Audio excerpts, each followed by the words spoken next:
Movie and TV writers have a lot of fun dreaming up alternate versions of our future. But once in a while, they seem to possess incredible powers of prediction. Take Star Trek. The classic communicator appeared in the first series in 1967, 30 years before we saw the first flip phones. In the same season, a universal translator could translate the speech of any alien being, somewhat reminiscent of today's tourists opening Google Translate and holding out their phone to a bemused stranger. In later episodes, touchscreens would appear on the Enterprise's bridge years before computer tablets were developed. And how about the classic Star Trek swoopy doors that would slide open when approached? This kind of motion detection technology didn't exist at the time, but is so commonplace in today's retail outlets that it's become decidedly old-fashioned.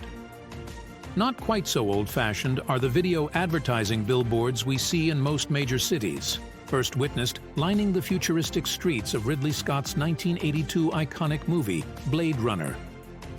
In a later scene, Harrison Ford's character Decker can be seen making a video call from a static phone booth to replicant Rachel. But why was Decker using a phone booth and not a portable device? In a frank interview, Blade Runner's author William Gibson had to admit that he just didn't foresee cell phones at all. Not so in Stanley Kubrick's 2001 A Space Odyssey, whose release predated Blade Runner by 14 years. Over breakfast, we see spacefarers David Bowman and Frank Poole reading a feed from Earth on a newspad, a portable video-enabled computer tablet. Not only was this an eerily close prediction of future tech, but the timescale was pretty close, with Apple releasing the first iPad in 2010. And as if to bring the whole thing full circle, in a 2011 court case, Samsung cited the newspads as prior art, quashing Apple's previously upheld design patent. In another scene, David Bowman would ask questions of the ship's disembodied artificially intelligent voice, HAL, which would understand and answer perfectly in a calm Canadian tone. At the time of screening, this natural vocal interplay between human and machine seemed like a tech that could never exist. And yet we find ourselves, some 50 years later, regularly posing questions to our smart speaker and yelling at it like it's a small child when it fails to do as it's told.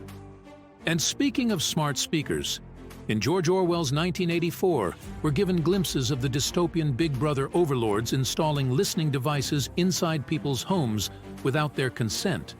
And while such intrusive government action might seem unfeasible, has our love of smart home devices led us to bring Big Brother into our homes ourselves? Are our devices eavesdropping on our every word, harvesting our product preferences? In the Steven Spielberg movie Minority Report, we may have been given a glimpse of where this listening technology may take us.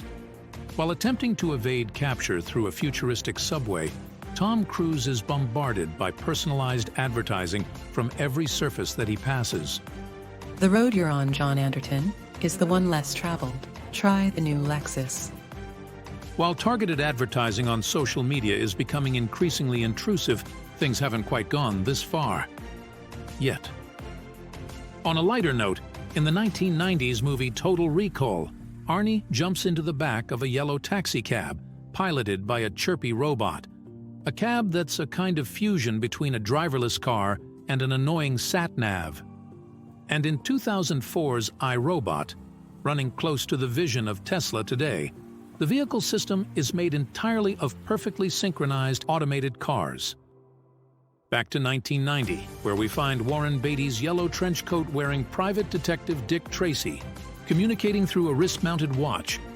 Today, a company in Hong Kong manufactures a smart watch replica of the device. Perhaps the most chilling predictions of all come from the Matt Damon-Kate Winslet movie, Contagion. When viewed in 2011, the original year of screening, the movie felt like just another world-in-trouble science fiction story that could never play out in reality. Critics were quick to point out the movie's flaws, with one saying, "Pandemics are never everywhere. In the midst of history's worst, ordinary life has always lurched on." But watching the movie this side of the first outbreak of COVID brings some eerie parallels. In the movie, the outbreak begins in the Chinese administrative region of Hong Kong and spreads by air travel around the world. The Chinese government announces that the virus is contained and under quarantine control. The world imposes social distancing and makes the wearing of face masks compulsory.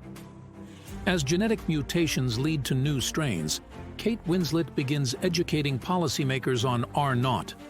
There's even Jude Law as a representation of all the conspiracy theorists, and Dr. Sanjay Gupta advising the public, Dr. Fauci style. What do you think about today's movies? Which ones are harbingers of the future? Leave your thoughts in the comments. And if you like content by the Unraveled channel, help us produce more videos by leaving us a like and clicking the subscribe button.